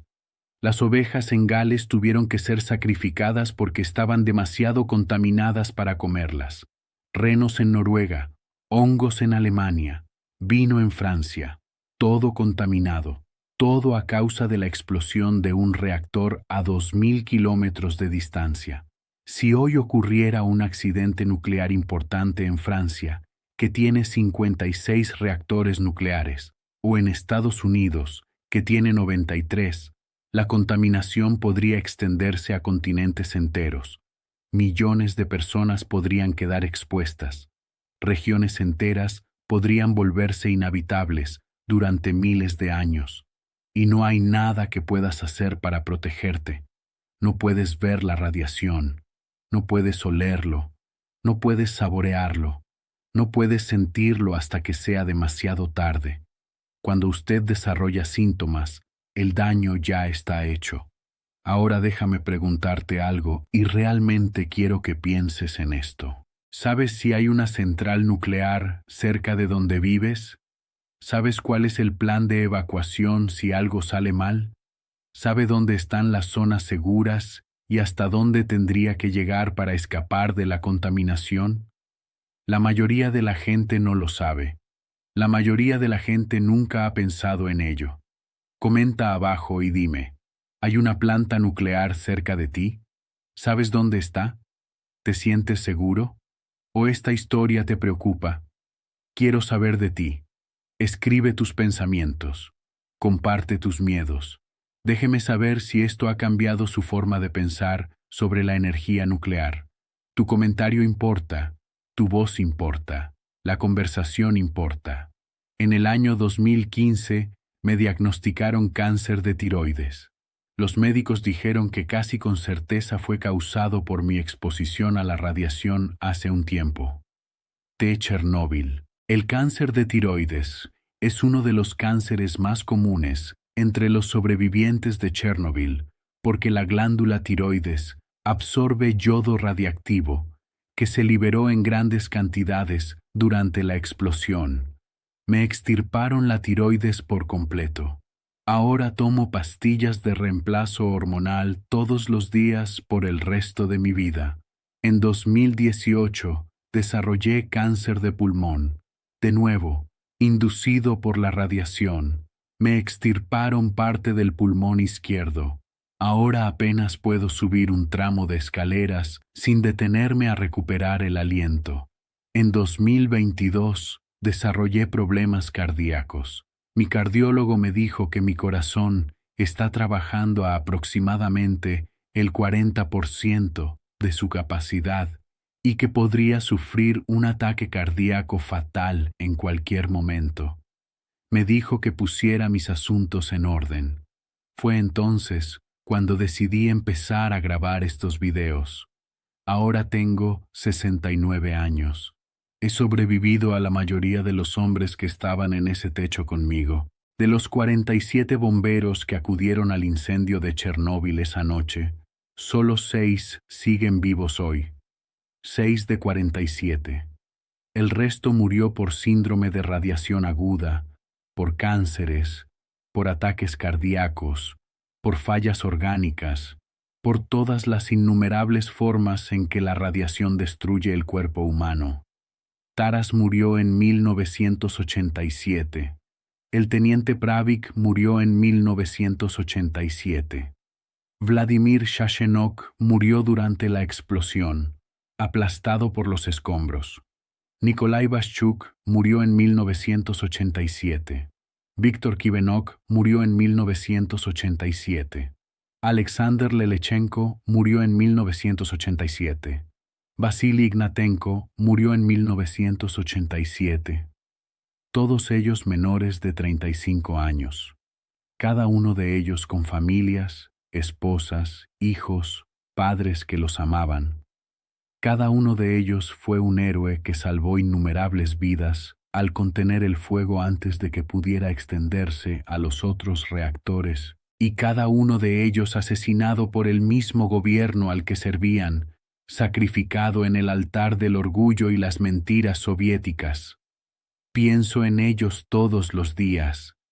Me pregunto por qué sobreviví cuando murieron hombres mejores. Me pregunto qué se supone que debo hacer con este tiempo prestado, estos años extra que me han dado. Y he decidido que la respuesta es esta. Digo la verdad. Doy testimonio. Me aseguro de que lo que nos pasó no se olvide, no se minimice, no quede enterrado bajo mentiras oficiales y estadísticas depuradas. Cuando yo me haya ido, cuando el último de nosotros, los bomberos de esa noche, haya muerto, no quedará nadie que lo haya visto de primera mano, que lo haya sentido, que lo haya vivido. Solo habrá documentos y fotografías y relatos de segunda mano. Y los gobiernos utilizarán esa distancia para reescribir la historia, para suavizar la verdad, para hacer que el desastre parezca menos catastrófico de lo que fue, para que la energía nuclear parezca más segura de lo que es. Por eso estoy grabando esto. Por eso estoy poniendo mi cara ante la cámara, diciendo estas cosas, revelando detalles que el gobierno preferiría que permanecieran ocultos. Porque alguien necesita decir la verdad mientras los que dicen la verdad todavía están vivos. Alguien debería decir que Chernobyl no fue un accidente, fue un crimen de negligencia, de soberbia, de valorar la ideología por encima de la vida humana. Y los criminales nunca fueron castigados. Antes de pasar a la parte final de mi historia, quiero asegurarme de que todavía estás conmigo. Si has visto hasta aquí, si has permanecido conmigo durante todo este viaje, quiero agradecerte desde el fondo de mi corazón. Me has brindado tu tiempo, tu atención, tu empatía. Eso significa más para mí de lo que puedes imaginar. Ahora necesito que hagas algo. Pulsa el botón. Me gusta en este vídeo. Compártelo con alguien. Públicalo en tus redes sociales. Envíaselo a un amigo. Porque esta historia necesita llegar al mayor número de personas posible. Cuanta más gente sepa la verdad sobre Chernobyl, más difícil será para los gobiernos mentir la próxima vez que ocurra un desastre nuclear. Y habrá una próxima vez, quizás no mañana, quizás no el año que viene, pero algún día, en algún lugar, otro reactor fallará, se enviará a otro grupo de trabajadores para limpiarlo y se dirán otra serie de mentiras. Cuando eso suceda, quiero que la gente recuerde Chernobyl. Quiero que me recuerden a mí, a Taras, a Irina y a todos los demás que pagaron el precio de esas mentiras. Me gusta este video. Compártelo. Asegúrate de que se vea. Y luego regresa para la parte final, donde te contaré qué le pasó a Katia, cómo es mi vida ahora y qué mensaje quiero dejar cuando me haya ido. Después de Fukushima, después de que comencé a hablar en público, volví a conectarme con Katia. Habíamos estado en contacto ocasional a lo largo de los años, una llamada telefónica aquí y allá, una tarjeta de cumpleaños, pero nunca habíamos hablado realmente sobre lo que sucedió, nunca realmente procesamos el dolor juntos, nunca realmente nos perdonamos a nosotros mismos ni a los demás. En 2012 la llamé. No sé por qué ese día en particular, por qué ese momento en particular, pero cogí el teléfono y marqué su número en el BIF, y cuando contestó, le dije, Katia, tenemos que hablar de verdad, sobre todo. Ella estuvo callada por un largo momento, NT, y luego dijo, está bien, ven al BIF, ven la semana que viene. Tomé el tren al BIF, un viaje de 6 horas a través del campo ucraniano, a través de campos, bosques, y pequeños pueblos que parecían no haber cambiado en 100 años. Cuando llegué a la estación de tren, Katia me estaba esperando. Tenía 61 años, su cabello oscuro ahora teñido de canas, y su rostro surcado por décadas de dolor y supervivencia. Pero cuando me sonrió, vi a la chica de la que me había enamorado en Pripyat, la chica que solía leerme poesía en la cama, la chica que había creído en nuestro futuro. Fuimos a un café y hablamos durante 8 horas. Hablamos de Irina. Hablamos de la culpa que ambos habíamos cargado, de la culpa que nos habíamos asignado a nosotros mismos y al otro. Hablamos de los años que habíamos perdido, de la vida que podríamos haber tenido si Chernobyl nunca hubiera sucedido. Hablamos sobre si podríamos haber tomado decisiones diferentes, si deberíamos haber interrumpido el embarazo como sugirió el médico, si nos equivocamos al esperar que el amor pudiera superar la radiación. Y después de 8 horas de hablar, de llorar y de recordar, Katia dijo algo que cambió todo para mí. Ella dijo: Sasha, he pasado 25 años culpándote por lo que le pasó a Irina, pero estaba equivocada. No mataste a nuestra hija. Chernobyl mató a nuestra hija. El gobierno soviético mató a nuestra hija. Los ingenieros que diseñaron un reactor defectuoso mataron a nuestra hija. Los funcionarios que te enviaron a ese techo sin protección mataron a nuestra hija. Tú también fuiste una víctima. Todos fuimos víctimas. Y lamento que me haya tomado tanto tiempo entender eso. Lloré. Lloré como no había llorado desde que murió Irina, sollozos profundos y desgarradores que venían de algún lugar tan profundo dentro de mí que ni siquiera sabía que existía. Y Katia me abrazó, tal como solía abrazarme hace tantos años en nuestro departamento de Pripyat, y susurró: Está bien, vamos a estar bien. No volvimos a estar juntos. Había pasado demasiado tiempo y se había causado demasiado daño, pero volvimos a ser amigos, amigos de verdad. Empezamos a visitarnos con regularidad, a hablar por teléfono todas las semanas, a apoyarnos mutuamente durante las crisis de salud, los aniversarios y los días difíciles en los que los recuerdos se volvían demasiado pesados para soportarlos solos. En 2013, en lo que habría sido el cumpleaños número 26 de Irina, Katia y yo fuimos juntas a su tumba por primera vez desde el funeral. Trajimos flores y rosas blancas porque eran las favoritas de Katia. Nos quedamos allí, en el cementerio, mirando la pequeña lápida que decía: Irina Melnik, del 14 al 17 de febrero de 1987, amada hija, secuestrada demasiado pronto, y hablamos con ella. Le contamos sobre nuestras vidas, sobre la independencia de Ucrania, sobre la caída de la Unión Soviética, sobre cómo había cambiado el mundo desde su muerte. Le dijimos que lo sentíamos, que la amábamos, que pensábamos en ella todos los días.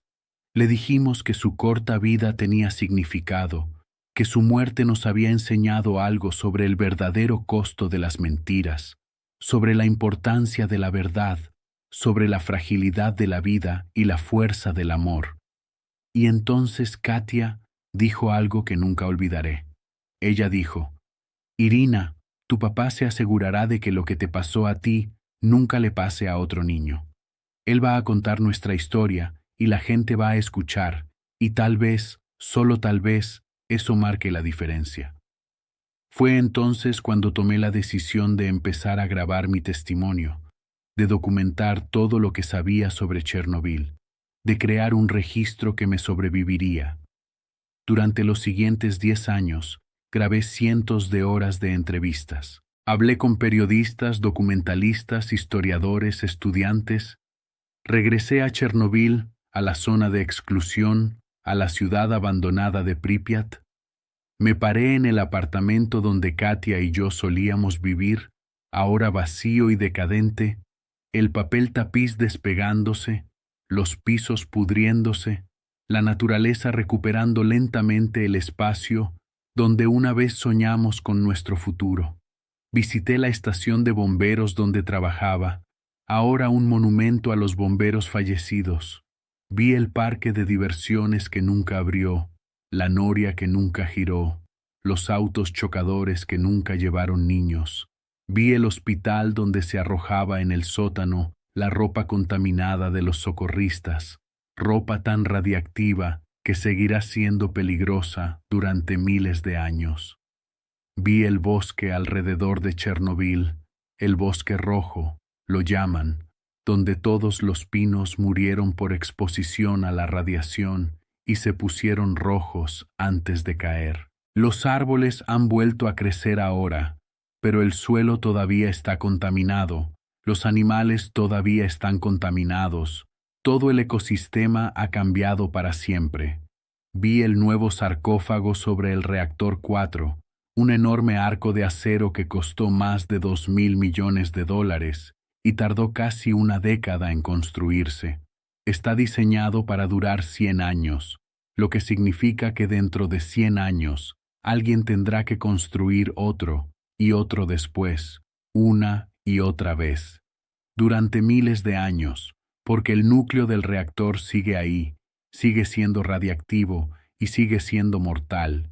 Chernóbil no ha terminado, nunca terminará, ni en mi vida, ni en la tuya, ni en la vida de tus hijos, ni de tus nietos, ni de tus tataranietos.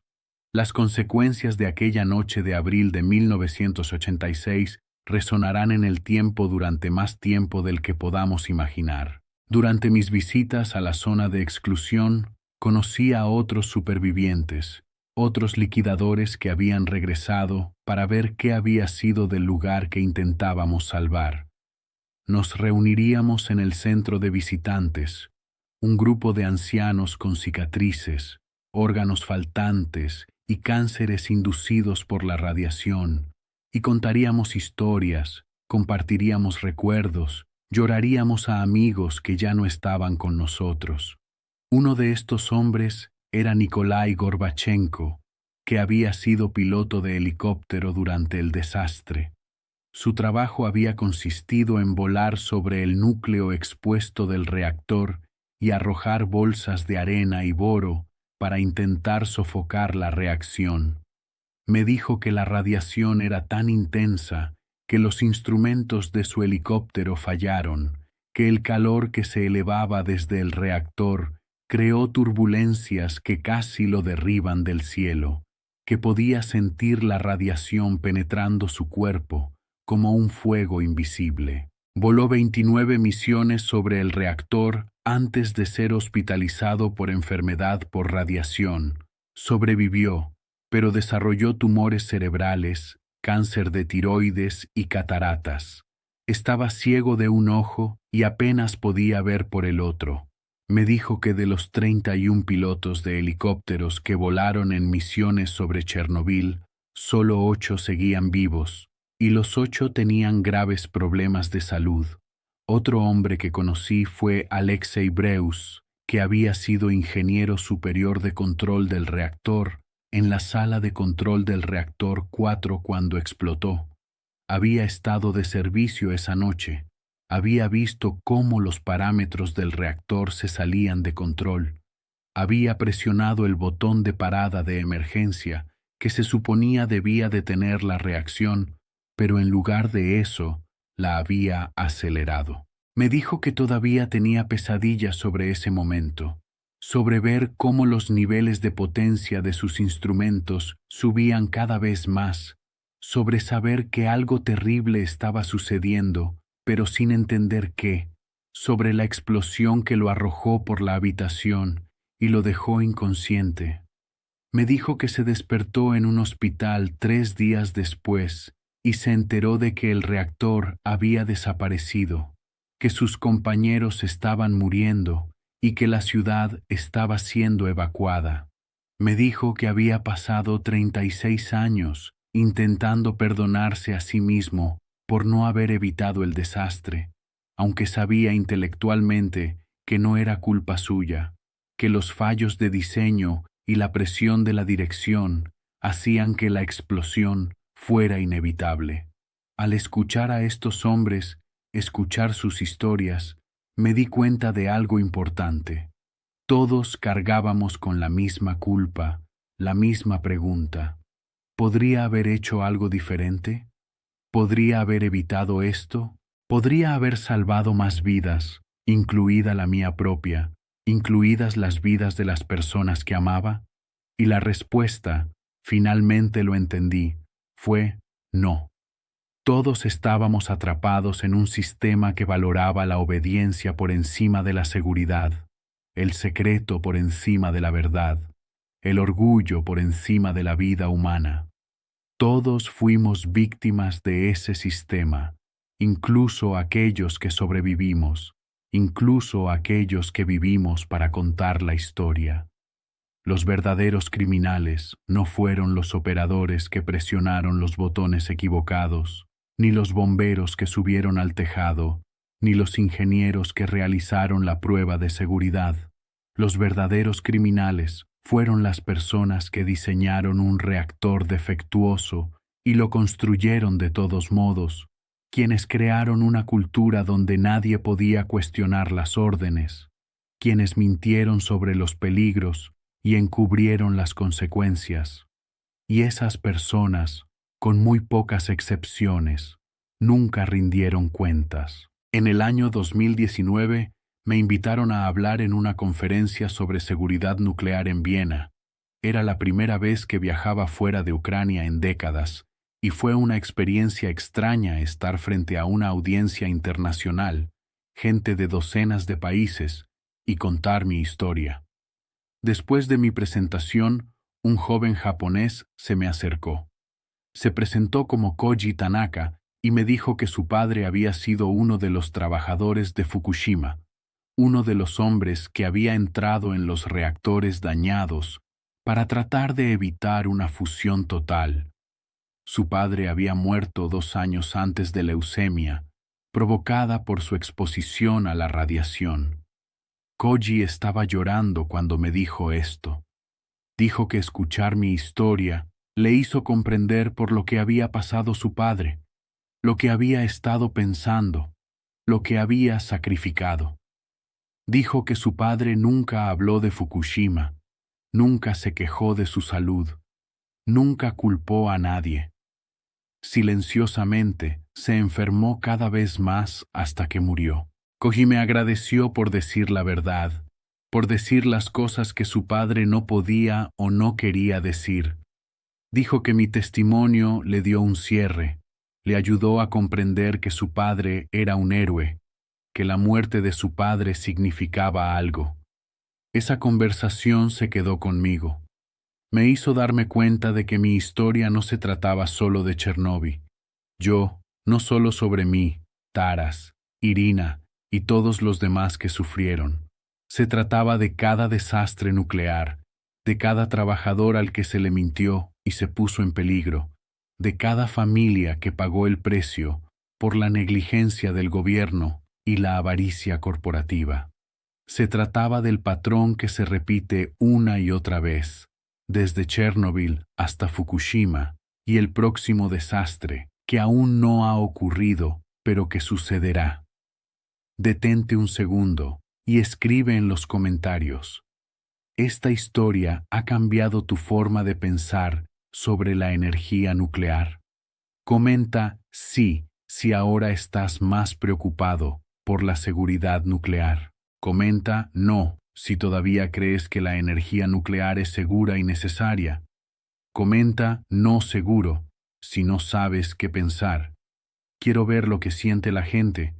Quiero saber si mis palabras están teniendo un impacto. Adelante, comenta ahora.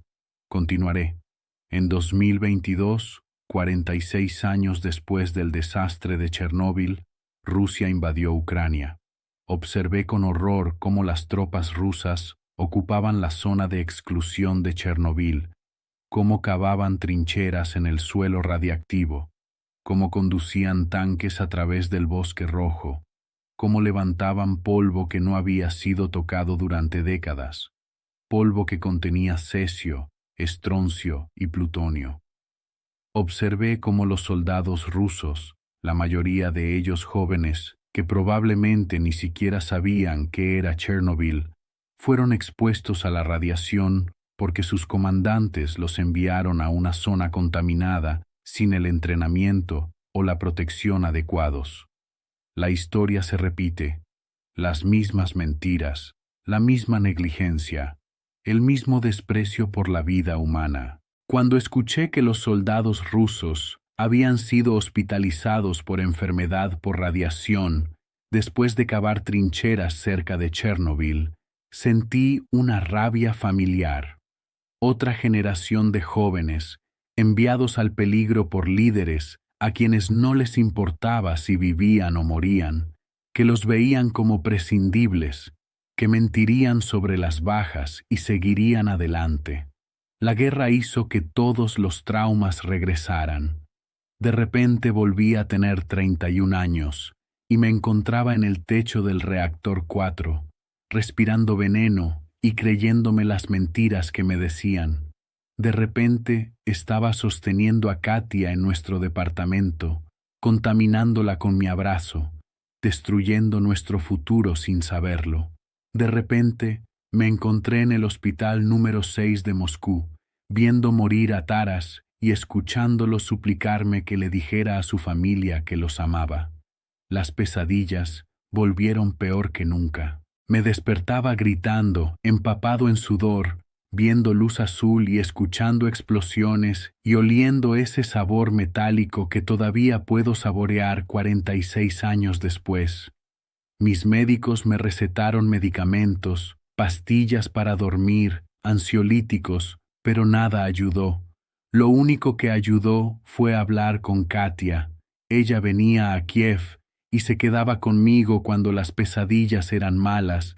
Se sentaba conmigo en las horas oscuras de la mañana cuando era imposible dormir. Me recordaba que no estaba de regreso en Chernobyl, que estaba a salvo, que había sobrevivido. Ella me recordaba por qué seguía luchando por seguir con vida, por qué seguía grabando mi testimonio, por qué mi historia importaba. Ella decía: Sasha, se lo debes a Irina, se lo debes a Taras, se lo debes a todos ellos. Tienes que seguir adelante, tienes que terminar de decir la verdad. Entonces seguí adelante, incluso cuando mi cuerpo seguía fallando, incluso cuando el cáncer se propagaba, incluso cuando los médicos me dijeron que me quedaban meses. Seguí grabando, seguí hablando, seguí dando testimonio. Ahora, en 2026, tengo 69 años. Tengo cáncer de pulmón en etapa 4, que ha hecho metástasis en mis huesos y mi cerebro. Me quedan quizás de 3 a 6 meses de vida. Siento dolor todos los días, un dolor que la medicación solo puede atenuar, no eliminar. Pero todavía estoy aquí, todavía luchando, sigo diciendo la verdad. Déjame decirte cómo es un día típico para mí ahora. Me despierto sobre las 5 de la mañana porque me despierta el dolor. Tomo mi primera ronda de medicamentos, 6 pastillas diferentes para el dolor, para el corazón, para la tiroides y para las náuseas. Preparo té, me siento junto a la ventana y observo salir el sol sobre Kiev. Pienso en Katia, en nuestro apartamento de Pripyat, en las mañanas en las que nos despertábamos juntos y creíamos en el futuro.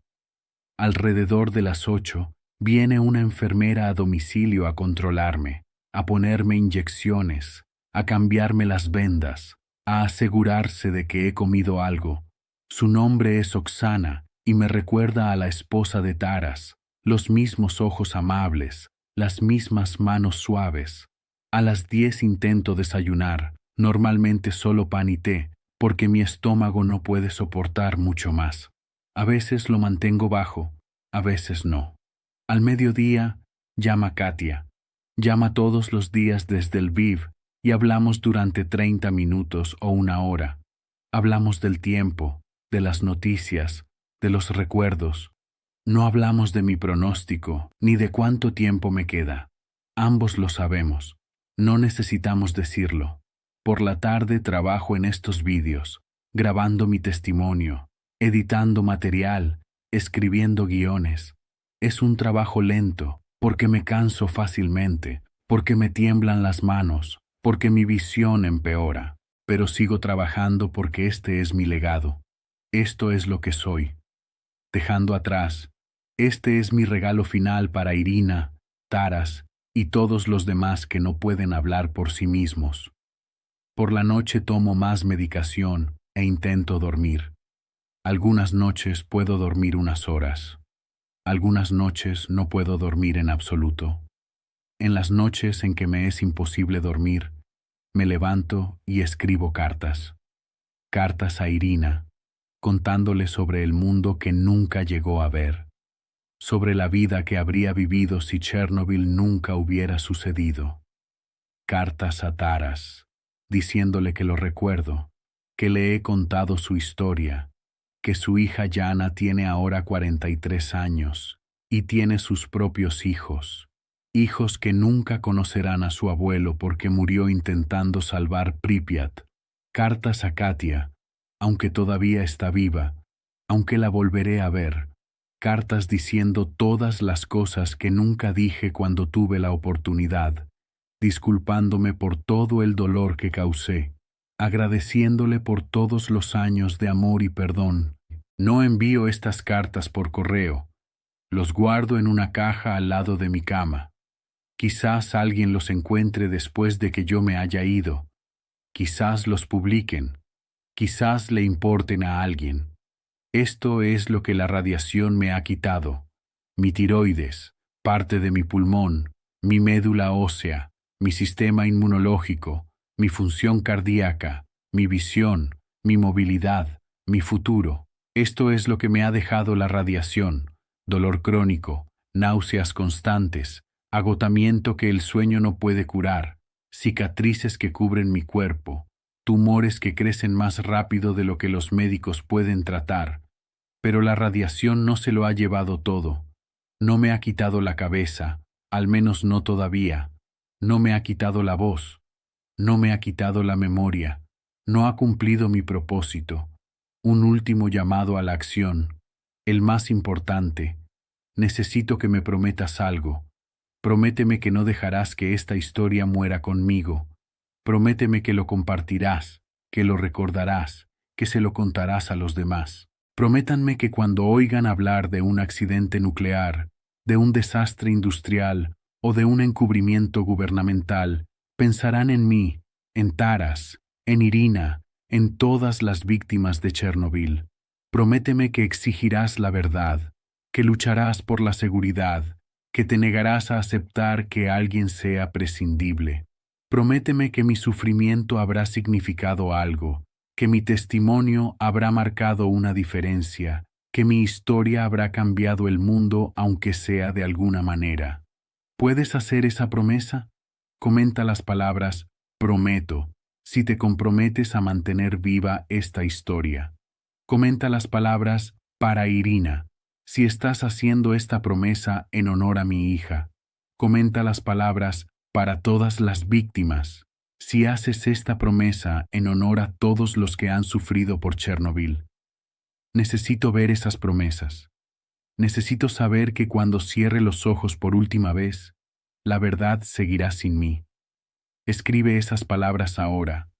Haz esa promesa. Guárdalo por el resto de tu vida. Mi nombre es Oleksandr Melnik. Tengo 69 años.